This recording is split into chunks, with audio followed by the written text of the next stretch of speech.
Price action है, pending wages है, SRO है। और ये मांगे तब से चल रही हैं जब भाजपा की सरकार थी, और अब जो है सरकार भी बदल चुकी है, उमर सरकार चल रही है। डेली वेजेस को किस तरह की उपेक्षाएं हैं उमर सरकार से, जिनसे बात करेंगे वो जानेंगे। हमारे साथ ताज जी यहाँ पे मौजूद। ताज जी, सबसे पहले आपका बहुत स्वागत है हमारे चैनल। थैंक यू जी। काफी लंबा समय हो चुका है आपको प्रोटेस्ट करते हुए, अपने सरकारें भी बदलती देखी, लेकिन आपकी मांगे जो है वो पूरी नहीं हुई। तो अब उमर सरकार है, चीफ मिनिस्टर उमर साहब है, एनसी की सरकार है, किस तरह की उपेक्षा जो है आप करते हैं? देखिए, हमने एलजी प्रशासन ने बहुत कोशिश की कि एलजी प्रशासन सिंगल विंडो सिस्टम होता है, और उनको हम मिले भी थे 2020 में। लेकिन एलजी साहब के इर्द गिर्द कुछ ऐसे लोग थे जो उन्हें कह लीजिए हमारे मुद्दे पे गुमराह करते थे।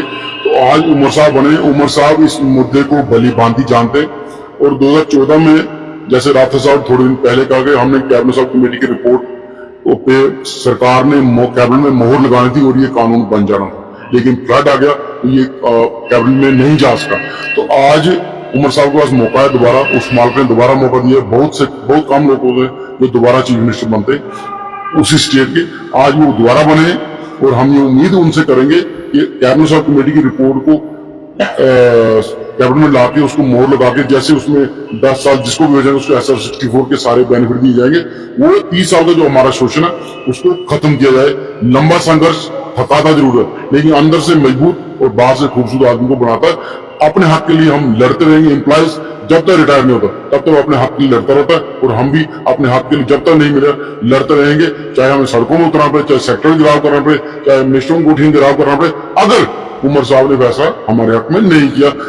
आज उनके पास सब कुछ है, पावर भी है, और उसके साथ साथ हम जो रूलिंग पार्टी के अलावा जो अपोजिशन में लोग बैठे हैं, हम उनसे भी ये चाहेंगे कि इस मुद्दे को हल होने दिया जाए।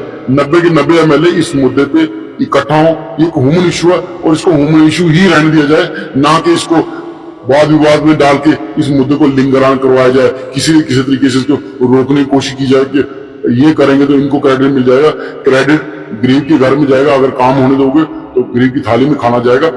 इससे अलावा दुआएं और वाह उसी को मिलती है जो काम करता है। आज जी, कितने परिवार जो है वो, अगर ये मांगे पूरी हो जाती, कितने परिवार जो है वो सुखी रहेंगे, कितने परिवार में जो है वो चिराग खिलेंगे अगर ये चीज जो है, जो ये मांगे हैं, पूरी हो जाती? देखिए, आज के लिए 40-45 हजार का ये डेली वेज जो अब स्टैंड करता है। ये जो फिगर पहले 60,011 लोगों का 2014 में था, उसके बाद ले का पोर्शन निकल गया। उसके अलावा कुछ लोग रिटायर हो गए 60 साल बचे, कुछ लोगों की डेथ हो गई, तो कुछ लोग छोड़ भी गए। इसीलिए मैं ये कह रहा हूँ कि आज हमारे जो मानना 40-45 हजार का फिगर होगा, और उस फिगर को सरकार देके मैक्सिमम लोगों को 10 साल से ऊपर हो गया, और उसको रेगुलर एंगेजमेंट डालेंगे। एक चीज और जो है ये कही जाती थी कि भाजपा को हम डेली वेजेस जरा भी जो है वो समर्थन नहीं देंगे, लेकिन जम्मू संभाग की अगर बात करें तो सीटों में जो बढ़ोतरी देखने को मिली। देखिए, दो चीज हमने अपने इलेक्शन पहले भी कहा था, अच्छे और जुझारू कैंडिडेट को वोट दीजिए। कोई भी हमें पार्टी, कभी किसी का पार्टी का नाम नहीं लिखा, उन लोगों को वोट दो। पूरी जम्मू कश्मीर हमने अपील की थी डेली में, तो उन लोगों को वोट दो जो कम से कम आपकी बात कर सके। तो आज अगर अपोजिशन स्ट्रांग है तो सरकार से काम अच्छा लेती है अपोजिशन, स्ट्रांग अपोजिशन। अगर सरकार स्ट्रांग है तो अगर अपोजिशन कमजोर है तो सरकार अपनी मनमर्जी करती है। आज चेक एंड बैलेंस होगा, तो आज दोनों इलाके जम्मू कश्मीर मिलके इस मुद्दे को हल कराएं, ना कि इसको सियासी अखाड़ा बना ले कि आप कर रहे हो तो हम आपको यहाँ पे रोकेंगे, दिल्ली में जाकर रोक लेंगे, या साहब के पास जाकर रोक लेंगे।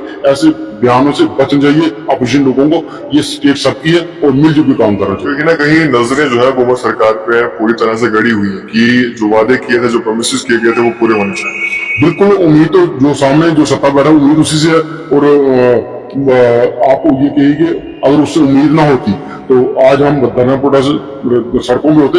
हम देख रहे हैं उमर साहब कैबिनेट में क्या होगा, क्या हमारे हाथ में होना, हम वेट कर रहे हैं। हम ऐसा नहीं कि वेट कर रहे हैं, देखते हैं आने वाले टाइम में क्या करती सरकार। लेकिन सरकार को थोड़ा टाइम हम जरूर देंगे, लेकिन ये साल नहीं होंगे, ये महीने नहीं होंगे। देखते पहली कैबिनेट में क्या करते हैं। सरकार का रंग पहले पता लग जाता है सरकार क्या करने वाली है।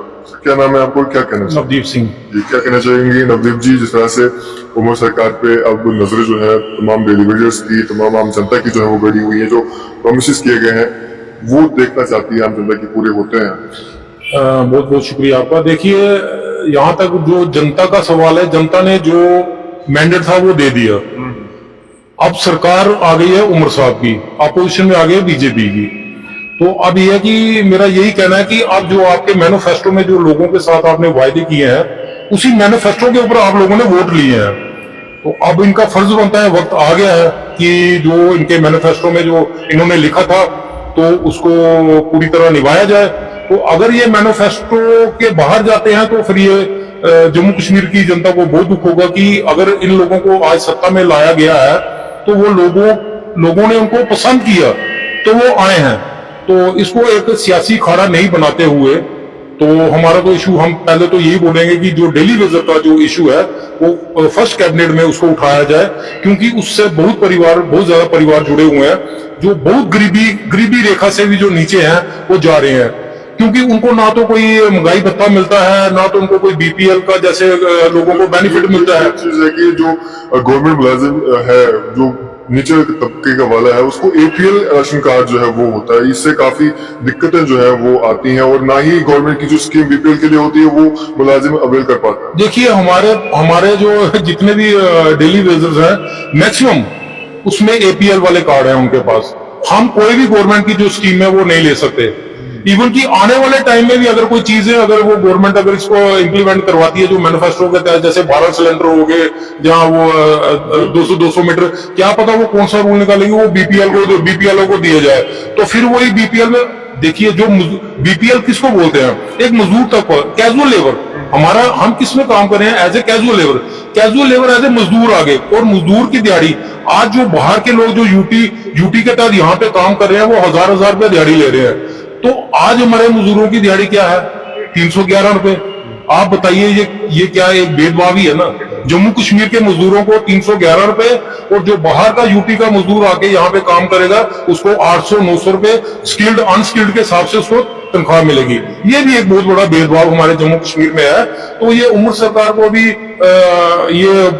इसके बारे में जो है कि फर्स्ट कैबिनेट में इसका एक डिसीजन लेना चाहिए कि आपने जो डेली वेजरों का जो मसला आज से 10 साल पहले जो सब कमेटी ने जो पास किया था, जो कि उस वक्त हमारे बदकिस्मती समझिए कि हम लोग परमानेंट नहीं हो पाए, लेकिन आज वही फिर मौका इन दोबारा से उमर साहब के पास आया है। क्योंकि उसके पिछले दौरान अगर 10 साल देखिए तो गवर्नर साहब से हमने काफी गुहार लगाई, काफी एजिटेशन की, तो इस चीज को उन्होंने पता नहीं क्या इसको लाइटली लिया। लेकिन मैं कहता हूं कि अभी गरीब परिवारों का अगर उमर साहब अगर सोचते हैं 45,000, मुझे कहते हैं जो फिगर है 60,000 से अभी कम हो गई है, क्योंकि लेव अलग हो गया। और हमारा जम्मू कश्मीर में अब जो उसमें कुछ लोग इवन की रिटायर हो चुके हैं, और इवन की अभी 31 तारीख को हमारे कुछ भाई जो है डेली वेजर रिटायर हो जाएंगे। देखिए, जिन्होंने 25-30 साल दे दिए, तो यहाँ से लेके क्या जा रहे हैं, वो कैसे घर वालों को अपना मुंह दिखाएंगे। तो लिहाजा मैं उमर साहब को कहता हूं कि इस इश्यू को एक मतलब फर्स्ट प्रायोरिटी पे रखे, तो ये हल करवा के उन गरीब परिवारों को एक राहत दी जाए। जी, डेली वेजर्स के लिए क्या मैसेज देना चाहिए? हमारा साथियों यही मैसेज है, किसी भी जंग के लिए तैयार रहें। सरकार अगर हमारे हक में फैसला नहीं करेगी तो हमें दोबारा एजुकेशन को तेज करेंगे। हम पीछे नहीं हटेंगे, जब तक पॉलिसी नहीं तब तक घर वापसी नहीं का नारा जो हमारा है, हम उस पर आज भी कायम हैं।